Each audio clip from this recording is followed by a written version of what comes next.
folks, and welcome back to another edition of Holding Court with Coach Jeff Nelson. I'm J.D. Healy, and this, of course, is Coach Jeff Nelson. And how are you this week? Great. Had a great weekend. You know, you really did. I'm never going to get tired of saying that. You know, it was a fantastic weekend. This is another one where you guys go into the Lobo Invitational. You talked about liking winning your own tournaments. In this case, you go 3-0. Not without its battles, but 3-0 is a pretty formidable weekend. Yeah, it was a good weekend, and the teams played well, and I thought we just really managed our matches well, had good game plans, and just did a great job. I thought we were a little nervous on Friday night, but we came back on Saturday and put together two really solid matches and took care of business. Let's talk about Friday night. Friday night was the first match against Towson. Towson flies in from Maryland, by the way. Another great get. You put together some really nice tournaments, and it's nice to see that flavor coming in from the East Coast. But Towson, come out, you play the first two sets and handle them nicely. Team comes out in the third set, maybe a little bit flatter than you'd like to see them be, but they come back in the fourth and look more like they did in the first two. Yeah, I thought in the first two games we really controlled things. In game three, our passing got a little sketchy, and we also looked a little bit frantic in game three. And so at the end of game three, we just pulled them in and said, listen, calm down, just play consistent volleyball. We felt like if we stayed low air, we were fine, and we jumped out to a big lead right away and were able to close it out. But it wasn't our best match, but I think it's good for us to get tested and push like that, and I thought they handled it pretty well. Mm-hmm. We come back in on Saturday after a night of rest on Friday, and the 1 o'clock game was Abilene Christian. Yeah, and we felt like they were smaller and we were much more physical, and our game plan with that wasn't really anything special, just to be really aggressive and really go after them, and the girls did a great job with that. The one that we were really looking forward to, all of them were great matches, but the one that we were really looking forward to in an effort to really kind of get yourself ready to head into the Mountain West was you were going to face off against NAU, and that happened Friday at 7:30. Yeah, NAU's a really good team. They won a ton of games last year, and they already had a win over our preseason conference favorite, San Diego State, 3-0 at NAU a couple weeks ago, and we just knew they were going to come after us. They have a local player who's played with some of our kids. All that stuff played into it, and it was an intense match. But we had a good game plan again. I felt like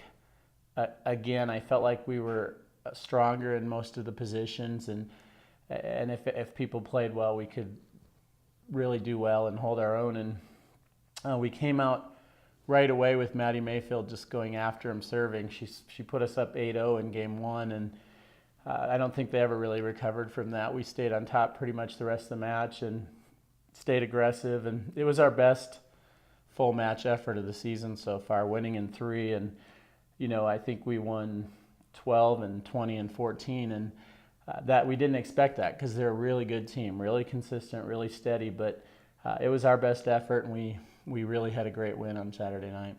One of the keys to that match, as we saw it, as we watched, was Chantel Riddle, who you can always count on for her certain amount of digs, kills in a game. She did a great job blocking at the net.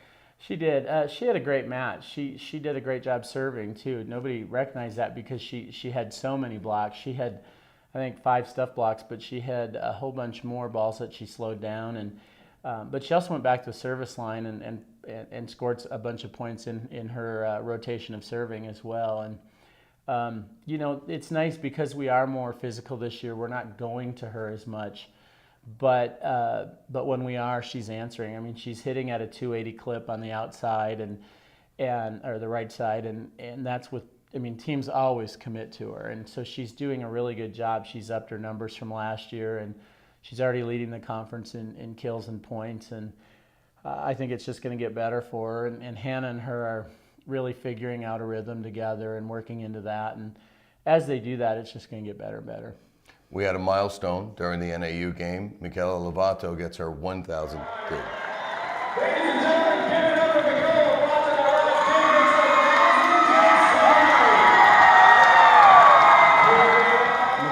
Michaela's, again, she's second in the conference in digs already, but she's amazing in the backcourt, and especially Friday night, a couple of the close points, she came up with big plays, big saves, and kept us in a couple points where they could have gotten ahead of us and really put some pressure on us. She came up with big plays to help us win Game 4 and be out of the match. And but that was a great career milestone. She's a great leader for us and a well-deserved, I guess, accolade.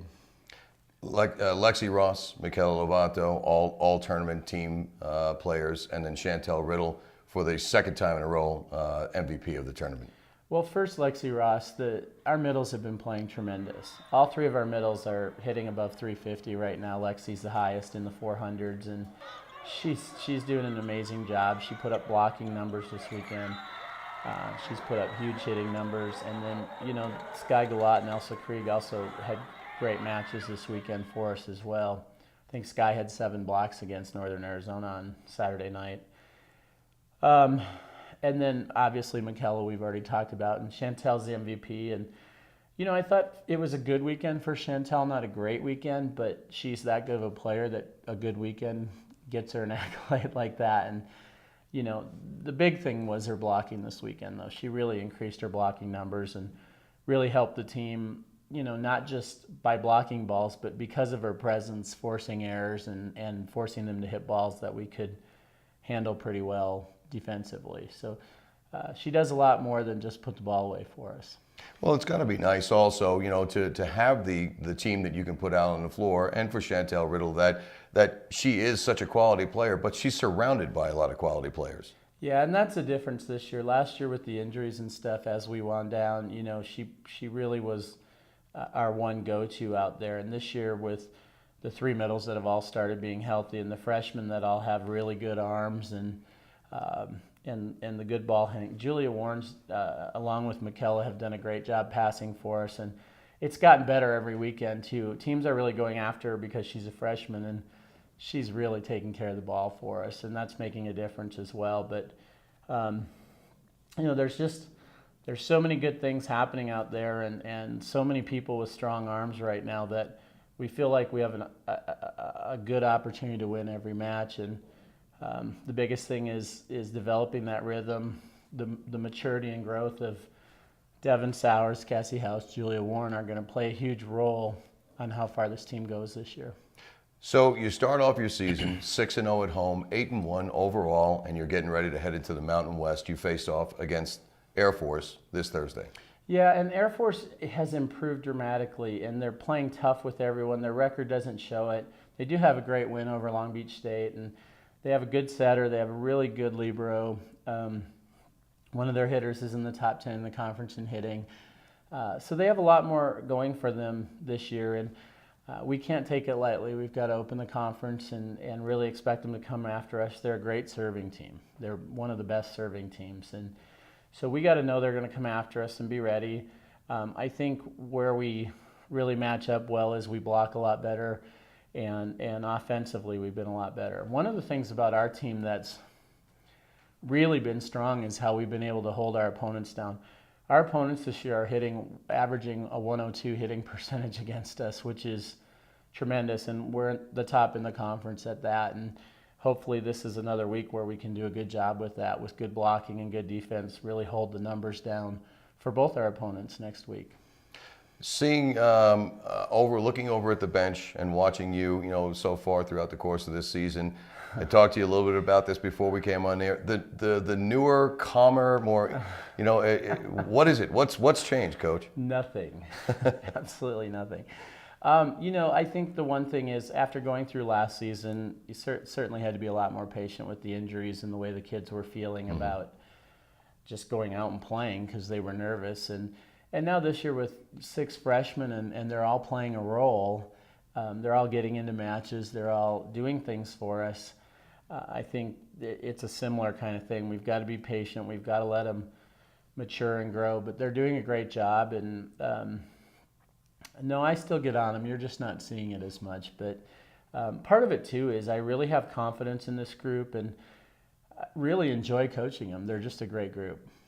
I think you've done a great job of passing on so much of your knowledge that we see a lot of the veterans from this team are really sort of reaching back and pulling up the new freshman class. I think they are. We have great leadership from Hannah Johnson, Mikel Lovato, Chantel Riddle, all three of our seniors, Lexi, Lena. I mean, they're doing a great job. And the other thing when you talk about the veterans is it was really nice this weekend, and it's been at every game, but we've had 7, 8, 10 alumni at every game, and it's fun seeing them, and it's fun seeing them out here. And I think it's great for our players to know the great tradition and history of the program and see that those people are around and still caring a lot. Says a lot about their experience while they got a chance to play here for you, Coach, that they do come back and they do feel the legacy. Once a Lobo, always a Lobo. We got an opportunity to talk with Jeanne Fairchild, during the game on Saturday, and she really talked about what a great experience it was to play here at the University of New Mexico for you. Well, I appreciate that. Jeannie's a great player, and her and her family have been super loyal to the program, and she was a joy to coach, and it's been great to be friends with her and continue that relationship afterwards. But yeah, she comes to a lot of the games. You know, she went and played professional for a couple of years, and now she's become a great fan. And always, there's a whole group of them that offer their help in any way they can all the time, and we're really appreciative of that. Coach, after Air Force on Thursday, you'll come back. At least Air Force is not that far away, but you will come back. You only got a couple of days really to practice after that and get ready for New Mexico State in the Rio Grande rivalry. Yeah, States, I mean, they're always good, and they always come after us. It's a big match, and I think with the state of their conference right now, it's even a bigger match for them, and we've got to do everything we can to prepare our team for that and make sure they understand with all these young players, the intensity of a rivalry and what it is. And State has some great players. They have a really great middle hitter, and we're just gonna have to be ready. And you know, they also have Ben down there who knows all about our team and all about our freshmen. He helped recruit them, and you know, they're gonna know what we do and what we do well and what we don't, and we've got to be ready to answer that. At the end of the day, both teams are going to take the court, and that's where it's going to get resolved. Yeah, it is, and it's fun because we've had a lot of fans asking about going down. Are we going to do a bus? So we know a lot of people are interested in paying attention to that match, and it's something we always look forward to. Well, it's always a pleasure to have you come on. I know you're busy, so you taking a little bit of time out of your schedule to address your fan base and do this show is generous of you, and we really do appreciate it, Coach. Well, thank you. I appreciate it too. All right, folks, that's going to do it for us. Holding Court with Coach Jeff Nelson. Until next time.